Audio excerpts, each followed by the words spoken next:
बूढ़े का जीवन, जिसने एक बार सफलता देखी थी, अब भीख मांगते कट रहा था। मैकेनिकल इंजीनियर, जिसने अपने बेटे को पढ़ाया, अब पैर की चोट की वजह से अपनी पहचान खो चुका था। वह मुस्कुराते हुए बताता है कि कड़ी मेहनत के बाद भी किस्मत ने उसे अधर में लटका दिया। यह कहानी एक करुणा, असंभव संघर्ष और टूटते सपनों की है। एक पागल भिखारी की झकझोर देने वाली व्यथा। जब बुढ़ापे में अकेला ही रहना है तो औलाद क्यों पैदा करें, उन्हें क्यों काबिल बनाएं, जो हमें बुढ़ापे में दर दर के ठोकरें खाने के लिए छोड़ दे। क्यों दुनिया मरती है औलाद के लिए। हमेशा की तरह मैं आज भी परिसर के बाहर बैठे भिखारियों की मुफ्त स्वास्थ्य जांच में व्यस्त था। स्वास्थ्य जांच और फिर मुफ्त मिलने वाली दवाओं के लिए सभी भिद्ध लगाए कतार में खड़े थे। अनायास सहज ही मेरा ध्यान गया एक बुजुर्ग की तरफ गया, जो करीब ही एक पत्थर पर बैठे हुए थे। सीधी नाक, घुंघराले बाल, निस्तेज आंखें, जिस्म पर सादे लेकिन साफ सुथरे कपड़े थे। कुछ देर तक उन्हें देखने के बाद मुझे यकीन हो गया कि वो भिखारी नहीं हैं। उनका दायां पैर टखने के पास से कटा हुआ था और करीब ही उनकी बैसाखी रखी थी। फिर मैंने देखा कि आते जाते लोग उन्हें भी कुछ दे रहे थे और वे लेकर रख लेते थे। मैंने सोचा कि मेरा ही अंदाज गलत था, वो बुजुर्ग भिखारी ही हैं। उत्सुकतावश मैं उनकी तरफ बढ़ा तो कुछ लोगों ने मुझे आवाज लगाई, उसके करीब न जाए डॉक्टर साहब, वो बूढ़ा तो पागल है। लेकिन मैं उन आवाजों को नजरअंदाज करता मैं उनके पास गया। सोचा कि जैसे दूसरों के सामने वे अपना हाथ फैला रहे थे, वैसे ही मेरे सामने भी हाथ करेंगे। लेकिन मेरा अंदाज फिर चूक गया। उन्होंने मेरे सामने हाथ नहीं फैलाया। मैं उनसे बोला, बाबा, आपको भी कोई शारीरिक परेशानी है क्या? मेरे पूछने पर वे अपनी बैसाखी के सहारे धीरे से उठते हुए बोले, good afternoon doctor, I think I may have some eye problem in my right eye. बढ़िया अंग्रेजी सुन मैं अवाक रह गया।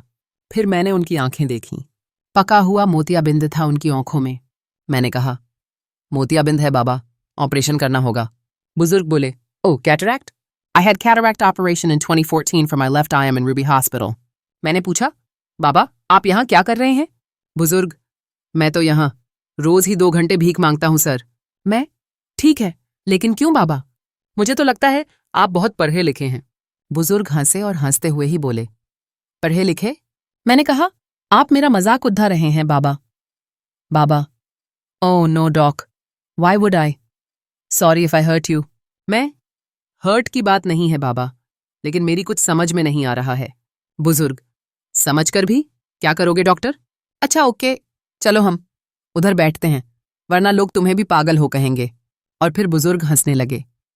करीब ही एक वीरान टपरी थी। हम दोनों वहीं जाकर बैठ गए। Well doctor, I am mechanical engineer. बुजुर्ग ने अंग्रेजी में ही शुरुआत की। मैं कंपनी में सीनियर मशीन ऑपरेटर था। एक नए ऑपरेटर को सिखाते हुए मेरा पैर मशीन में फंस गया था और ये बैसाखी हाथ में आ गई। कंपनी ने इलाज का सारा खर्चा किया और बाद में कुछ रकम और सौंपी और घर पर बैठा दिया, क्योंकि लंगदे बैल को कौन काम पर रखता है सर। फिर मैंने उस पैसे से अपना ही एक छोटा सा वर्कशॉप डाला।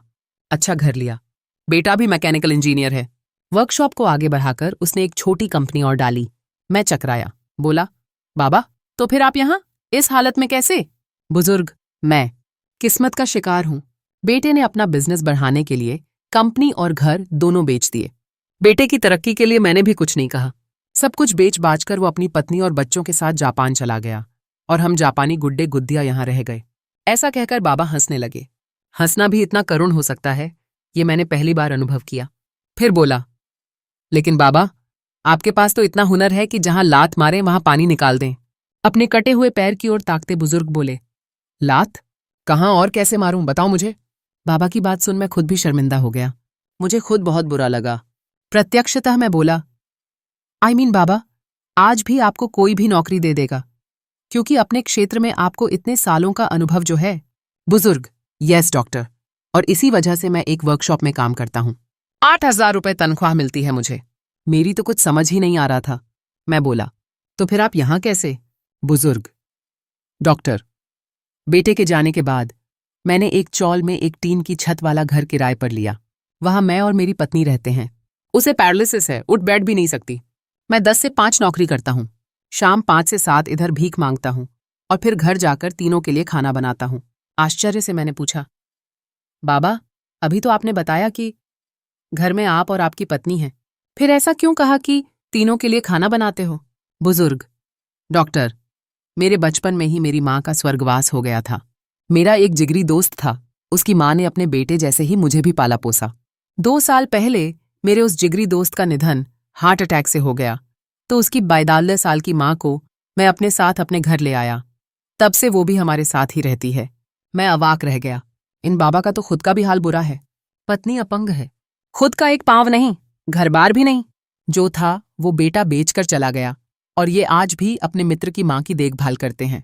कैसे जीवट इंसान हैं ये। कुछ देर बाद मैंने समा